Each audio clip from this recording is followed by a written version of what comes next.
A dica número 2, também é de importância muito grande, que fala da questão do estilo parental, né? Quando a gente fala de estilo parental, é tipo de pai mesmo. Que tipo de pai é você? Coloca aí no chat, pessoal, coloca aí que tipo de pai é que você acha que você é.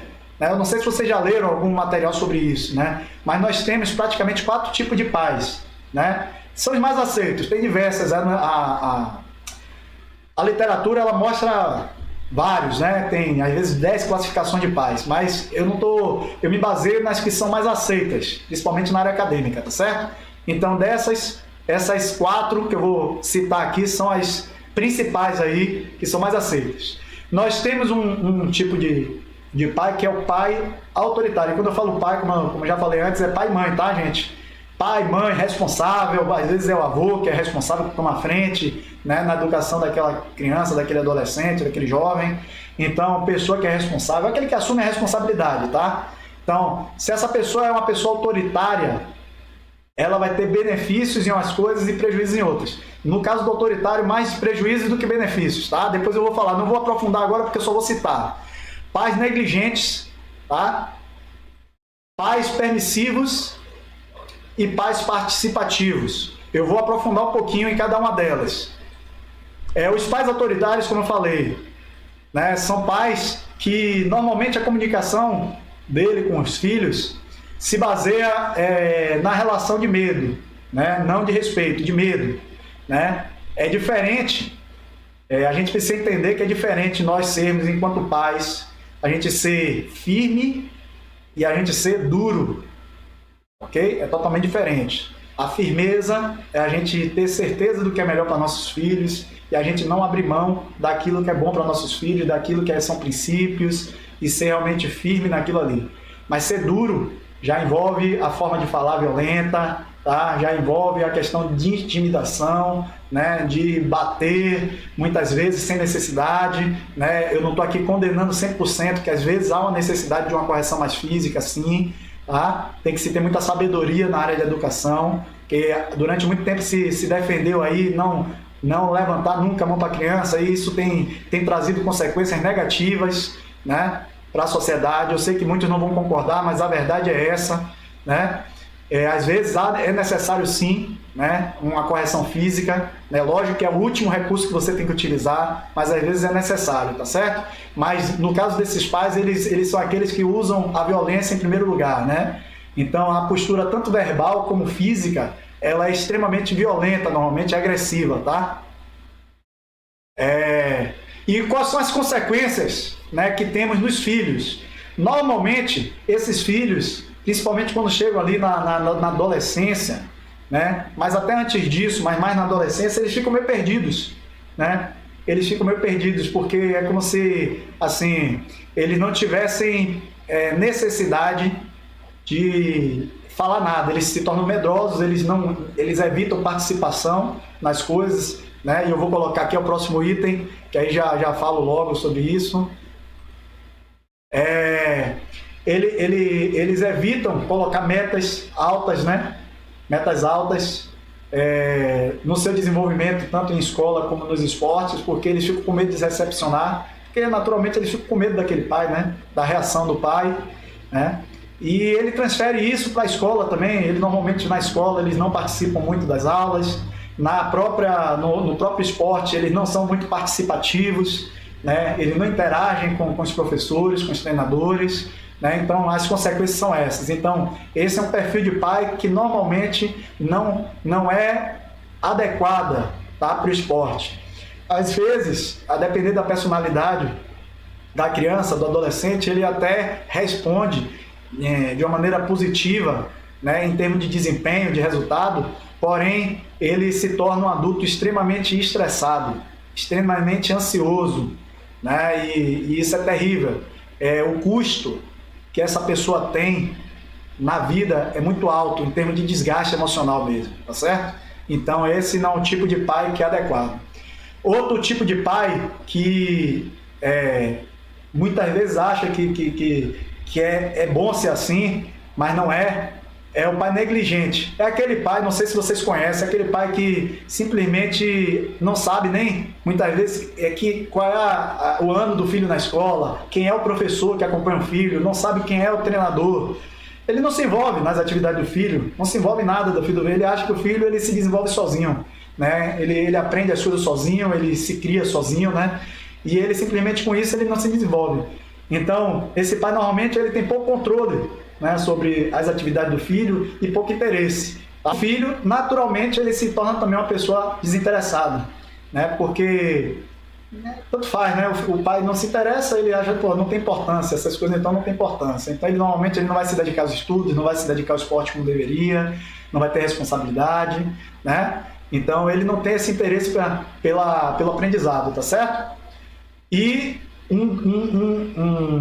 vamos dizer assim, um risco maior ainda, né, que se tem é de outras pessoas, né, substituírem esse pai, né, na função dele. Aí que outras pessoas podem ser essa?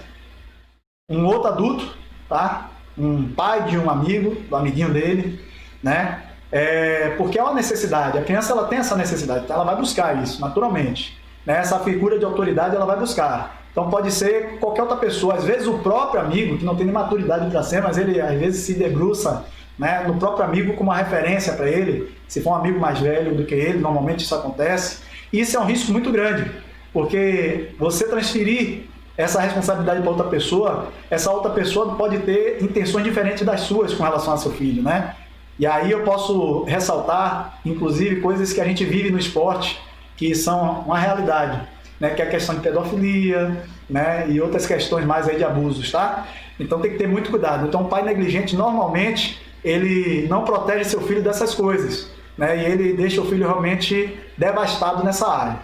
Então o pai permissivo é um que, para o filho é uma maravilha, né? Muitas vezes, né? No início. Ele até pensa que é feliz com isso, porque é aquele pai que quer ser amigo do filho, né?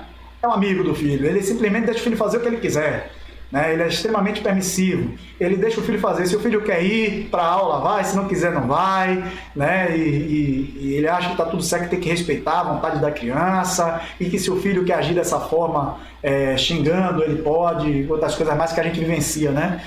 Mas, assim, esse pai, ele não tem noção do que lá na frente esse filho pode se tornar, tá? Isso é muito importante, é muito complicado, né? E naturalmente, como eu falei, isso que eu estou falando aqui, gente, não pense que é opinião minha não, tá? Isso são os estudos que mostram.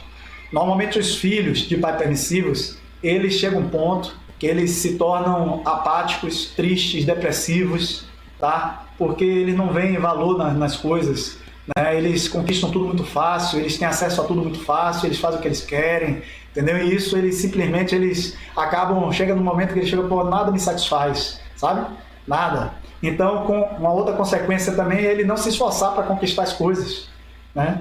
Não se esforça, ele não sente essa necessidade e começa realmente a ter outros problemas. Então, assim, como eu falei, inicialmente parece uma coisa positiva e depois se torna uma coisa extremamente negativa, tá certo? Então, vamos evitar. Eu sei que muitas vezes é complicado a gente chegar e bater de frente com o filho, né, impor algumas coisas, mas isso é necessário, tá? Eu vou falar um pouquinho no próximos slides aí sobre o pai, o perfil de pai, que é comprovadamente ideal, principalmente no desenvolvimento esportivo, tá certo? Então, o tipo de pai ideal é o participativo, tá? Porque ele sabe equilibrar bem o momento de dar limite e o momento de dar afeto, dar amor. Tá? Então esse pai, ele é um pai que realmente faz a diferença na vida do filho.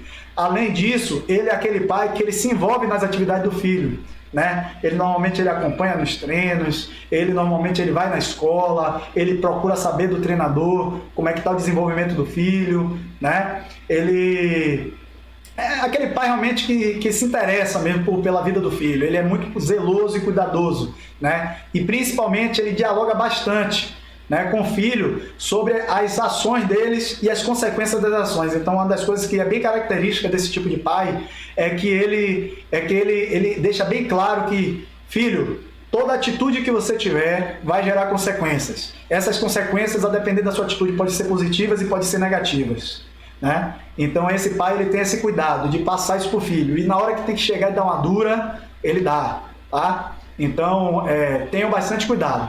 Então as consequências desses pais, né? São consequências positivas, né? São consequências onde o filho vai ser mais maduro e mais comprometido com o aprendizado. Tanto aprendizado na escola como aprendizado no esporte também, né? Os treinos, ele é comprometido, ele é responsável, comprometido com o grupo, né? Então, esses filhos, eles normalmente eles são filhos, vamos dizer assim, exemplares, tá? Filho de pai. Então, não há dúvida, né, que o pai ideal para o desenvolvimento, né, esportivo do filho é o pai participativo. Isso as pesquisas mostram. Existe assim um dado em pesquisa que fala que os filhos de pais permissivos, né, eles praticam maior quantidade de tempo o esporte, tá? Mas eles praticam de uma maneira assim livre, é uma maneira sem compromisso, sabe? Então, quando a gente vai para a área de desenvolvimento mesmo, de pessoas bem-sucedidas, atletas bem-sucedidos no esporte, as pesquisas mostram que os pais participativos, eles são a maioria na vida desses jovens, né, desses adolescentes, dessas crianças, tá? Então, assim, como eu falei, a dica 2 é você entender esse tipo de pai, né? E vocês também escolherem ser pais assim. Isso é realmente uma escolha que a gente deve fazer, né? Às vezes a gente aprendeu com nossos pais a sermos autoritários, né? E é bem difícil a gente mudar, mas não é impossível, né? Se a gente entende que aquele perfil autoritário é um perfil que não é o ideal para nossos filhos, a gente tem que buscar ajuda, nem que seja de uma terapia, de um profissional, para poder a gente tentar mudar, porque isso vai refletir diretamente na vida esportiva dos nossos filhos, tá certo?